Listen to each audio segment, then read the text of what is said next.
When a child is harmed, it shatters more than just one life. It ripples through families, through communities, and through our collective sense of safety. I've spoken often about youth crime and the loss of people's property and peace of mind, but when a child's innocence is stolen, it's something that can never be repaired, replaced, or returned. That is why the LNP are putting children first and are taking strong and decisive stand through the Community Protection and Public Child Sex Offender Register Bill 2025, known as Daniel's Law. We all know the name Daniel Morcombe. We know his story, and thanks to the tireless advocacy of his parents, Bruce and Denise Morcombe, we are taking decisive action to deliver stronger child safety laws. I believe this is one of the most important bills that our LNP Crisafulli government has considered in the last 12 months. This bill will establish a publicly accessible register of child sex offenders in Queensland. For more than a decade, the Morcombe family have called for action on a public child sex offender register. And while the former government failed to act for the last decade, our government has made it a priority in our first year.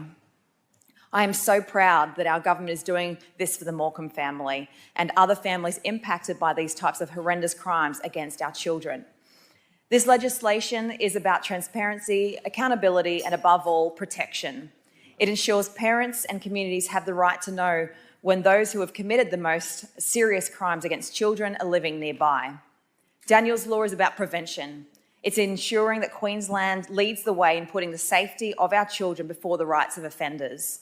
The objectives of this bill are clear: to increase the transparency for parents, caregivers and the wider community, to empower the public with vital information about high-risk offenders, particularly when offenders breach reporting obligations and their whereabouts are unknown, and also to ensure that our children are protected from sexual offenders who pose a threat to their safety and well-being.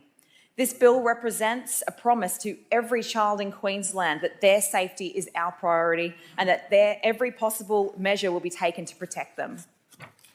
This bill is just one piece of the puzzle in the LNP Crisafulli government's solution to the crime crisis we inherited from the Labor government. Since coming into office, we have delivered Queensland's most comprehensive crime reduction agenda in decades, as our government puts the rights of victims ahead of the rights of criminals. It began with tough laws under the adult time, adult crime policy. The government also made Jack's Law permanent, expanding police bonding powers across the public spaces in our region. A permanent state flying squad and expanded Polair helicopter fleet now gives police rapid response across the state, backed by new tasers, body-worn cameras, tyre deflation devices and funding to recruit 1,600 new officers.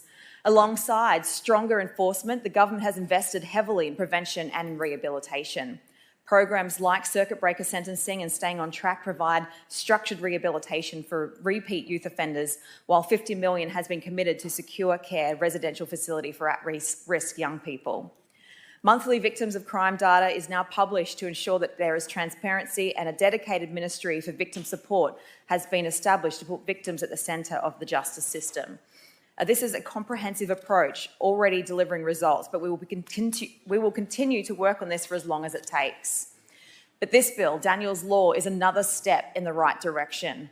This bill lays out the three-tier disclosure system for public access. Tier 1 is for convicted sex offenders who fail to comply with reporting obligations or whose whereabouts are unknown. This person's name, photo and year of birth are listed on the public website so the community can remain vigilant. Tier 2 is for convicted sex offenders who are considered high risk.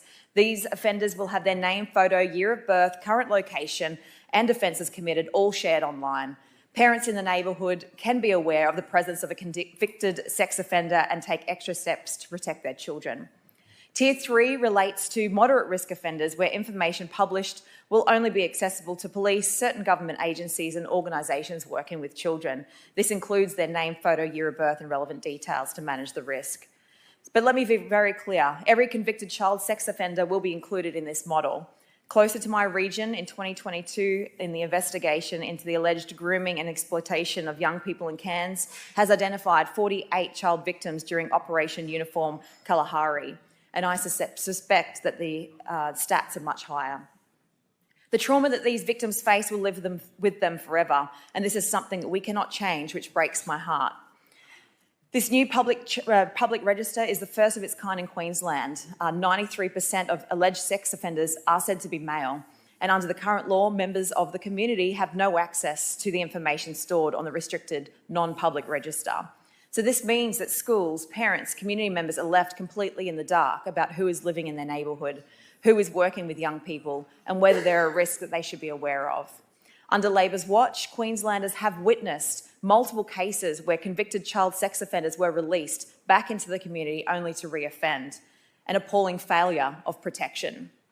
Not all sex offenders reoffend, but many do. Statistics sit at around 10 to 15% of those convicted of sexual offence will reoffend. And when this happens, the outrage from Queenslanders is immense. And the anger is always about how the laws aren't protecting our children, but protecting these disgusting creeps. Names like Adam Croswell, Christopher Mackey, Andrew Vassell and Peter Buchanan are a tragic reminder of what happens when accountability and transparency fall short. Daniel's law is designed to change that by giving parents and communities access to vital information, increasing public awareness and placing greater deterrence on offenders. When offenders know that the community is watching and when families are informed, we will create stronger safeguards that help prevent reoffending and protect our most vulnerable. Under the previous government, we were left in the dark about where these offenders live. Under the amendments, we no longer will be left in the dark. This bill is another step in the right direction and proof that we are a government that protects the people, not criminals. Those children did not have a choice. Those who abused them did. And sadly, as the statistics show, that too many of these criminals will do it again if given the opportunity. We can't change what has happened to these victims, but what we can change is the sense of fear and the sense of being left in the dark that our community experience, unaware if someone is with a history of sexual offences could be living next door. Mr Speaker, I rise today not only as the Member of Parliament, but as a mother and as a guardian of the next generation, and I speak on behalf of every parent who deserves the right to know who is engaging with their children. Protecting the innocence of our children isn't a choice, it's an obligation we all share. Sexual abuse steals more than innocence. It robs young people of trust, safety, and the sense that the world is a good place. And as we mark Day for Daniel this Friday, we honour the Morecambe family's tireless advocacy by finally turning their call for change into reality with this legislation. Mr Speaker, I wholeheartedly support this bill. Deputy Speaker.